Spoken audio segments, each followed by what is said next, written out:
Bossman Show, friend of the show, Jared Grasso up there in Rhode Island. Bryant Bulldogs going back to the tournament once more out of the NEC. Coach, what's up, man? How you doing up there, man? I'm doing great. Appreciate you having me on the show. Anytime, buddy. Let me tell you this, man. We first talked when you first got the job here. We talked for the first time, and you laid out a business program, and you told me then you wanted to win championships. And look at you now. You won it. You had 4 sellouts in a row with Chase there, man. And talk about just the grind, the foundation you set a few years ago. You got there, man. See what it's pay off today, man. Yeah, I mean, it's been a process. When we got here, my vision was to build a championship program. And, every year we took steps forward and, we're able to recruit some guys who really hard workers with some competitiveness and an edge. And this group just evolved this year. We had some struggles early on and went through some different things adversity-wise, but we kept getting better and kept growing. And group really connected late in the season, like late January into February, we really started playing good basketball, and you could see the group growing together. And obviously we were able to play our best basketball late and probably played our best game of the year in the championship. So really proud of this group, really proud of how far the program has come, sellout crowds, and the way the season ended is really kind of a testament to all the hard work that these young men put in and my staff has put in. And we're excited about Selection Sunday and see where we're headed. I hear that, Coach. And you know what, man? Talk about that as well. We have gone through adversity.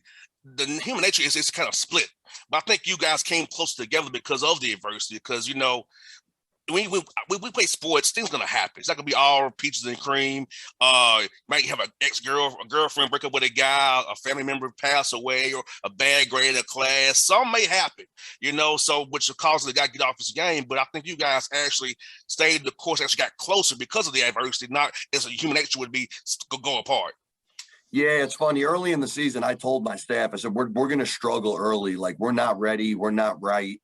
But I knew we had enough talent, enough toughness, enough character to eventually be good. And we went through a lot of things with suspensions and injuries and sicknesses. We got shut down for COVID.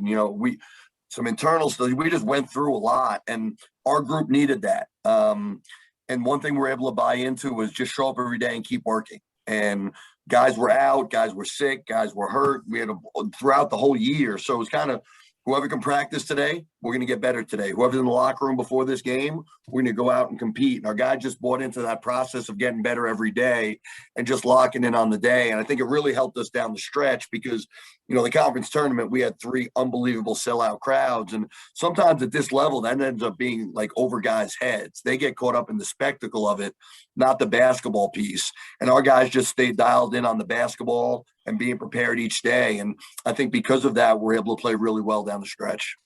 And defensively, Coach, man, holding teams holding them to what you held them to, man. Like Wagner, man, that's a great team. She does a great job there, man. Defensively, I think you guys really just defensively locked in. I saw that you all talking on defense, connectivity on defense, man. So talk about defensively, how you guys really bought in on that end of the floor to help you spur you guys to this run you on right now.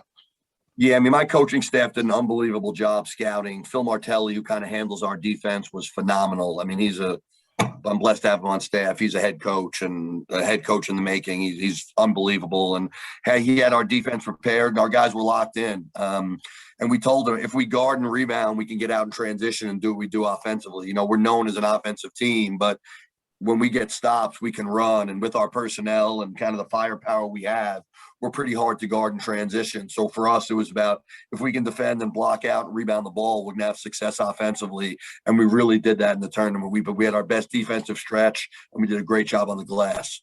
And Hall, man, he had 8 block shots, man.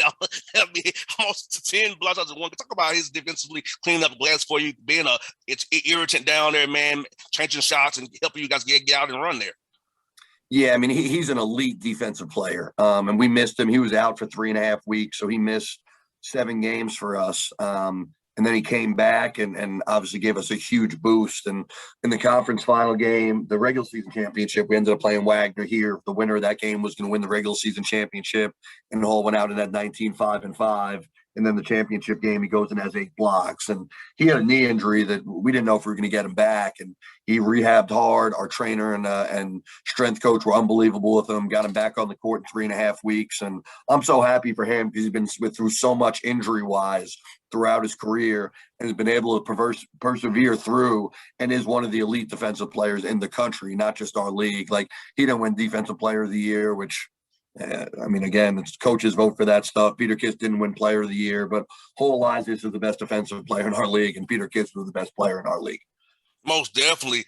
And do you think when that tough game against Mount St. Mary's, because Dan does a great job of it down there, man, but winning that tough game gave you all kind of like freed you all in that challenge against Wagner because you already played Wagner previously. So you already kind of had that close – kind of watch some schematics, knowing to watch some on those guys. But beating Dan's team, that tough game, that give you like a little bit of a boost on for that championship game there against Wagner. Yeah, you know what? I think to win a conference championship, and I think it's the same when teams go to the NCAA tournament, like, you need to play in a game like at some point you're going to play in a game that's going to be difficult. Like, you're not just going through a tournament, especially in a league like ours with so much parity. You're not going through a tournament and just blowing people out by 23 times. It's not happening. And I mean, Dan does an unbelievable job, and they're a really difficult matchup for us. And they had us on the ropes. 6 minutes left, we're down 8, and we looked gassed. And our guys found a second wind and were able to make enough plays to win down the stretch. But after winning that game that way, I felt really good going into Wagner because we've been challenged. Even in the first round, Central Connecticut's 5-point game at half, they hung around. So we were challenged, and our guys were in pressure situations already. So I felt comfortable going to that Wagner game. Our guys were in the right place mentally, and it was good that we were challenged and good that we were pushed to the brink against Mount St. Mary's. And I think that definitely helped us prepare and have our guys' mindset right for that Wagner game. Hey, Mitch, Peter Kiss, I mean, that guy is 10, 30-point games, man.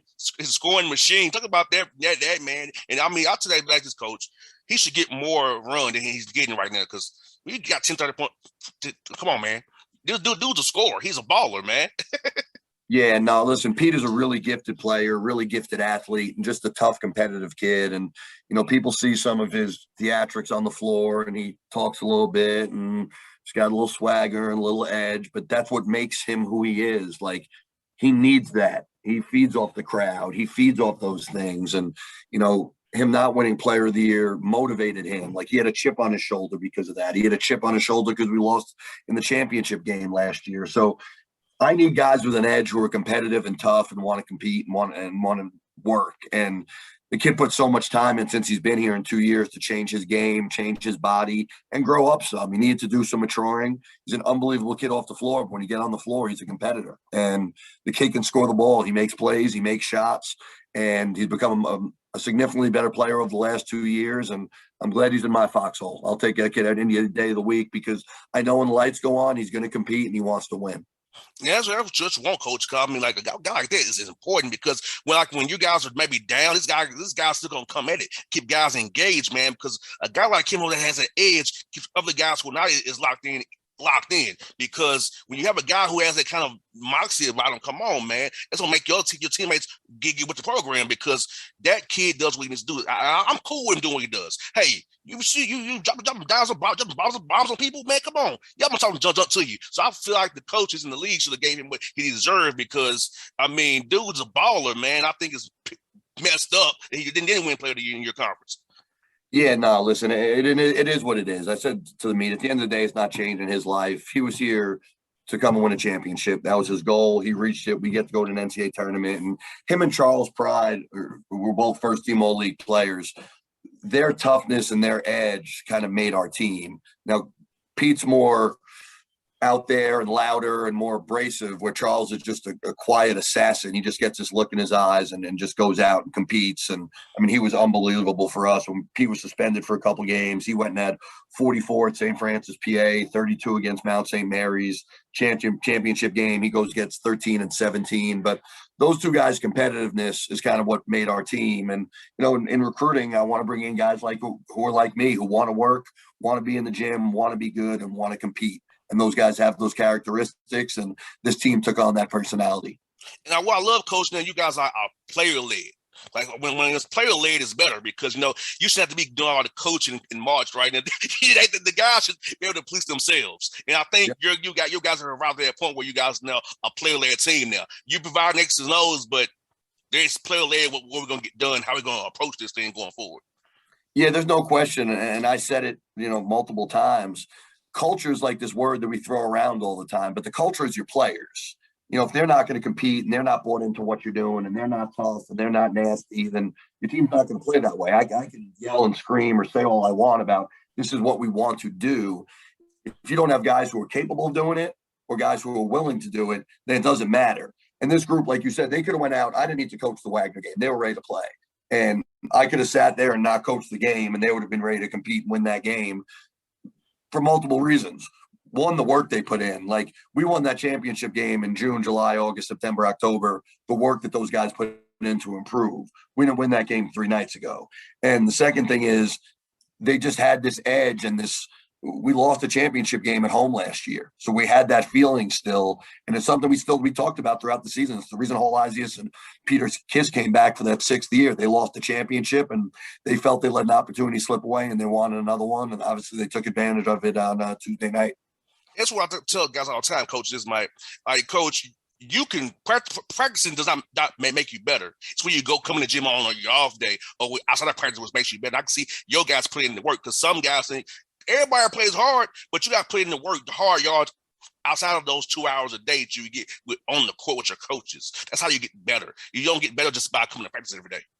Yeah, no, and that's the best thing about our program right now. In my 20 years of coaching college basketball, this is the hardest working group in terms of very rarely my office overlooks the court, and very rarely is there a time when a player on my team isn't in there getting shots up, getting a workout in, or with our strength coach. And I'm talking about 6 o'clock in the morning. I'm talking about, 11 o'clock at night after the championship game. There were 5 guys. We have some transfers sitting out and some guys who are redshirting, a couple walk-ons that are in the gym working out 11:30 at night after winning the championship. They're not back hanging out and partying.